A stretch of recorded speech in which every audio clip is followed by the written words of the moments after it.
Oh yeah, it is Monday, suckers. And as you know, Monday begins a new week of work and signals the end of the weekend. And I'm not sure why I'm sounding so chipper about that, because it kind of sucks. But my videos don't, which is why I'm here, to make your lives better. So hit like and subscribe and turn on those notifications. Also, let's get to it with the Weekend in Rewind. Good weekend, Barcelona. And actually, I don't want to make this about the whole team and how they completely dominated Sevilla from the first minute until the very end to win 5-0, which helped them win their fourth consecutive Copa del Rey trophy and their 30th overall, or how this is going to earn manager Ernesto Valverde, who I was a little suspect of at the beginning of the season, the double in his first season in charge, which will undoubtedly earn my respect and the respect of many others. Because instead, I want to take a moment to honor one of my favorite players, Andres Iniesta, who is reportedly headed to China at the end of the season. But my hope is that he'll come to MLS instead so I can meet him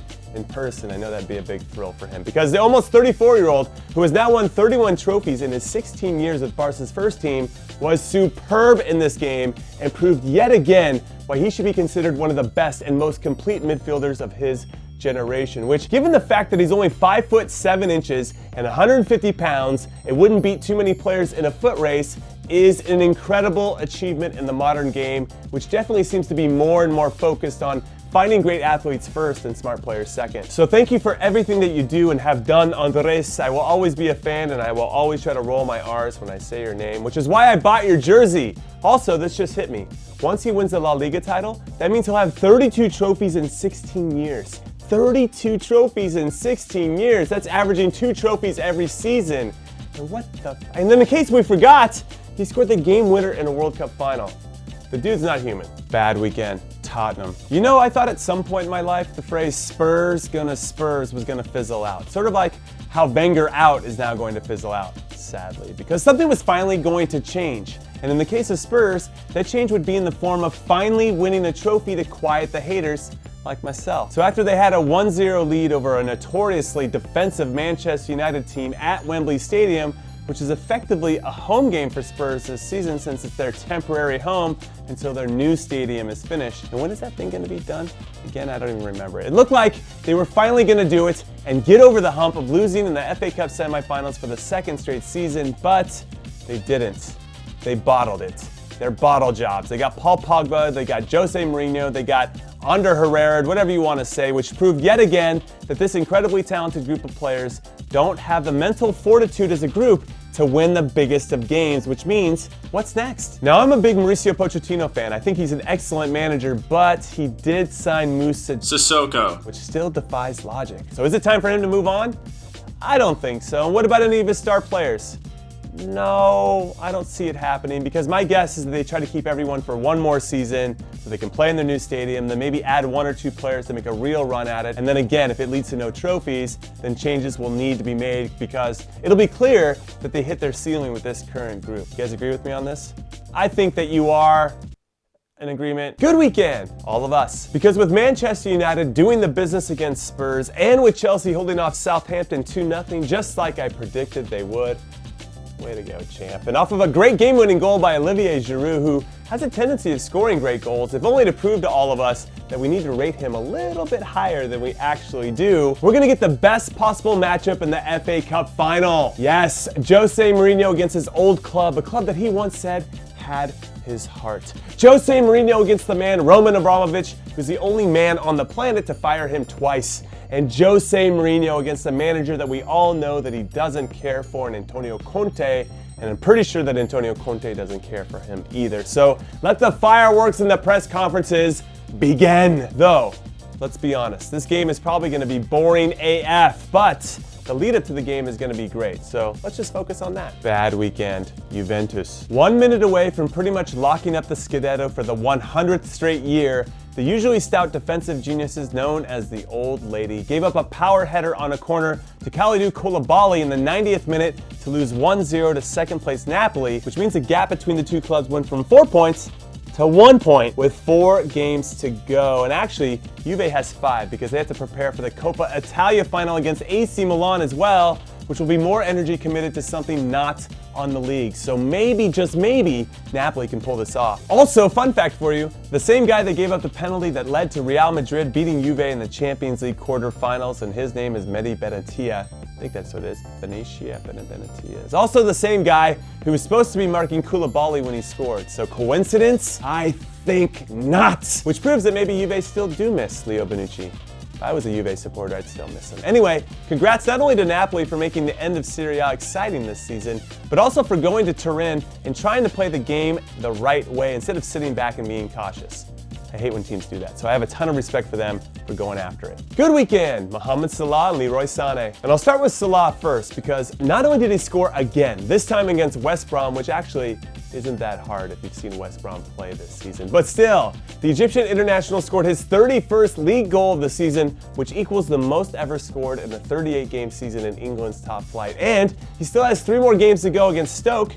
Probably could score there. Chelsea, it depends on the day, and Brighton, most likely, to make the record his and his alone, and I think that he will. But he also just got named as a PFA Player of the Year over Kevin De Bruyne, and all things considered, I think that was deserved. I mean, 41 goals and 11 assists in all competitions says all you need to know about this man and how lights out he has been this season. Also, I want to give a shout out to De Bruyne's teammate Leroy Sané, who, much like Raheem Sterling this season, has taken his game to another level with Man City, which helped him win the Young Player of the Year award. And yes, I know I'm stating the obvious here, but his future looks very, very bright, especially considering who else has won this award, like Cristiano Ronaldo, Ryan Giggs, David Beckham, Wayne Rooney. Have you guys heard of these players before? However, a player from Spurs has won this award 5 out of the last 6 years, and that has turned into 0 trophies for the club over that time because Spurs gonna Spurs, baby. Which means that winning this trophy is not a guarantee of future success, mainly with your club. But it is a huge achievement for a job well done, and he should be proud of this recognition. Bad weekend, the Montreal Impact. So let me set the stage for you. The Canadian club, who is captained by one of the most underappreciated players in the league, Ignacio Piatti, hosted the newest MLS expansion team, LAFC, and they lost 5-3 after being up 3-1 at halftime off of a hat trick by Piatti. And sure, they had a player red-carded before halftime, but still, a group of 10 players with a 2-goal lead and who also had 15 minutes at halftime to get on the same page should know what to do and how to do it, and they blew it, and that's unacceptable. SMH. Good weekend, Jadon Sancho. The young and very hyped English youth international, also, the hype is deserved because he is super talented, scored his first goal for Borussia Dortmund, making him the 6th ever Englishman to score in the Bundesliga, and the Black and Yellow's huge 5-0 beatdown of Bayer Leverkusen, which means that Dortmund have pretty much secured the Champions League for next season, which for me is incredibly important for them if they want to convince their top players to stay while also recruiting new top players to come next season. Bad weekend, AZ Alkmaar, who after scoring at least 3 goals in every single Dutch Cup game this season, got to the final against Feyenoord and posted a goose egg, a 0-0 in their 3-0 loss, which is the 2nd consecutive season they've gotten to the Dutch Cup final and lost. And that deserves a big SMH.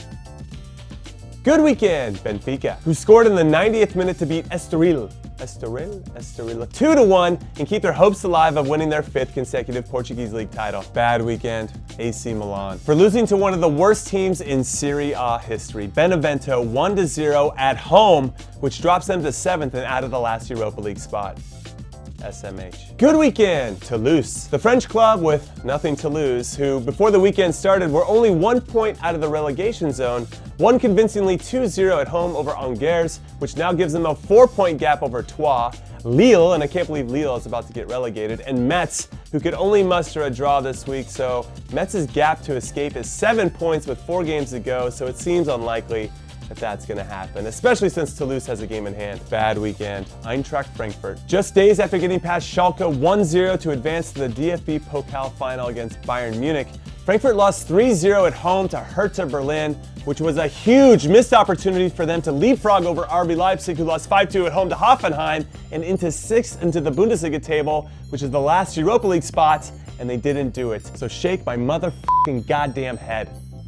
Good weekend, Ciro the Hero Immobile. After Mauro Icardi scored another goal for Inter Milan, which of course gave Inter the win because they always seem to win when Icardi scores, Ciro the Hero scored 2 goals of his own to not only stretch his lead over Icardi as the leading scorer of Serie A to 3, Immobile has 29 to Icardi's 26, but it also helped his club Lazio secure all 3 points in a 4-0 win and kept them tied with Roma on 67 points and keeps them 1 point above Inter for that last Champions League spot. Bad weekend. Chivas Guadalajara and Toronto FC. Both of these clubs, who are facing against each other this upcoming week in Leg 2 of the CONCACAF Champions League final in Mexico, with Chivas leading 2-1, put out second and third stringers this weekend to make sure their first teamers were fully rested, and both of them, not surprisingly, lost. Also, as much as I understand and respect the strategy because this CCL final will be history-making for whoever wins it, it still doesn't feel right to me to not try and win every game that you're participating in. And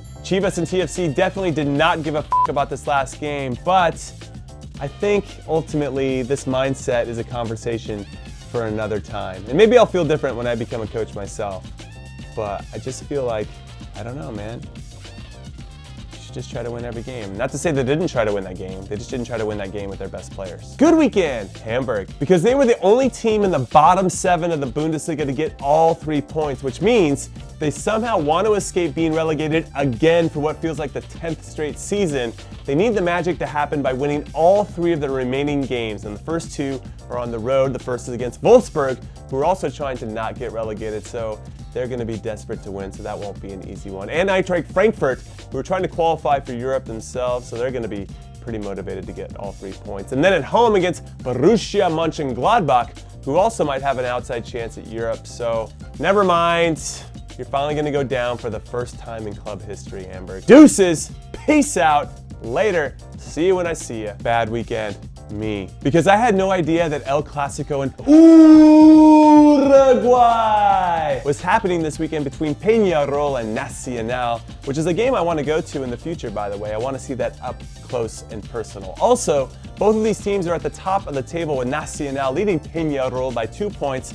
So this was a huge opportunity for Peñarol to leap over their rivals on the table since they were hosting the game, and they ended up giving up a 1-0 lead in the second half to draw 1-1, and now everything stays exactly as it was. So a hat tip to loyal subscriber Santi Bolso for the heads up. That was some good information.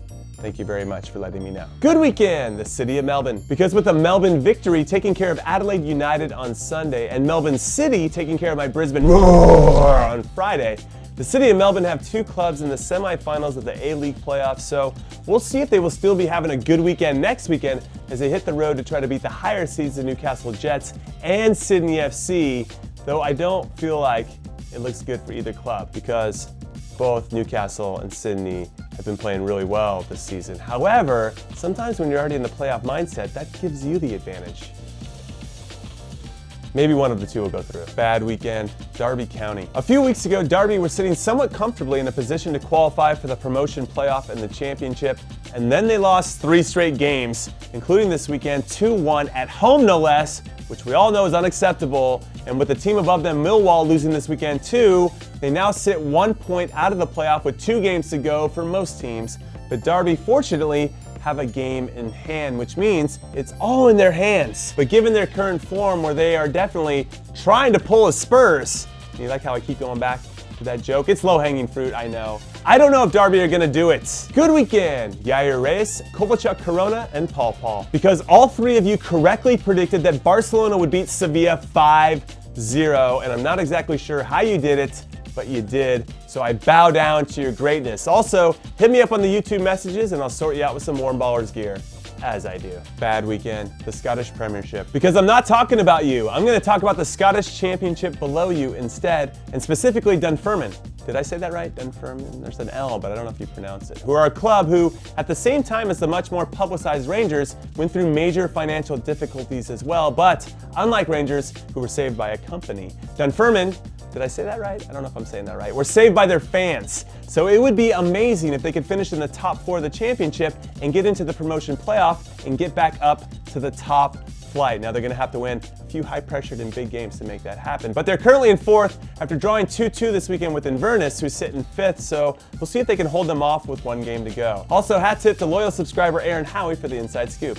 It's much appreciated. Good weekend! The current leaders of the Warm Ballers Fantasy Leagues. I'm talking Netflix and Chilwell, who's been hanging near the top for most of the season in the Fantasy Premier League before making the top spot his very own 2 weeks ago.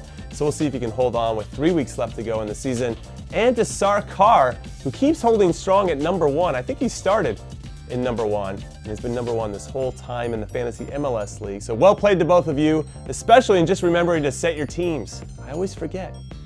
And that's part of the reason why I suck. Bad weekend, Godoy Cruz. You had one job this weekend, Godoy Cruz. Win at Banfield, which I know is no easy feat, of course, but still, you're second in the league for a reason, which would have helped keep the pressure on Boca Juniors at the top of the Argentine league, but you could only muster a draw, and then Boca won to break their 2-game losing streak, and that 4-point gap is now 6, so now the league is back to being Boca's again. SMH. To you, I'm actually quite happy about it because I'm a Boca fan. Dalibo! And all right, that is it. That is all I got, and that was a lot, and I'm sure I still missed some top stories from around the world, and I apologize in advance for that. So thank you for watching, and I will see you tomorrow for my Europa League semifinals preview. Later.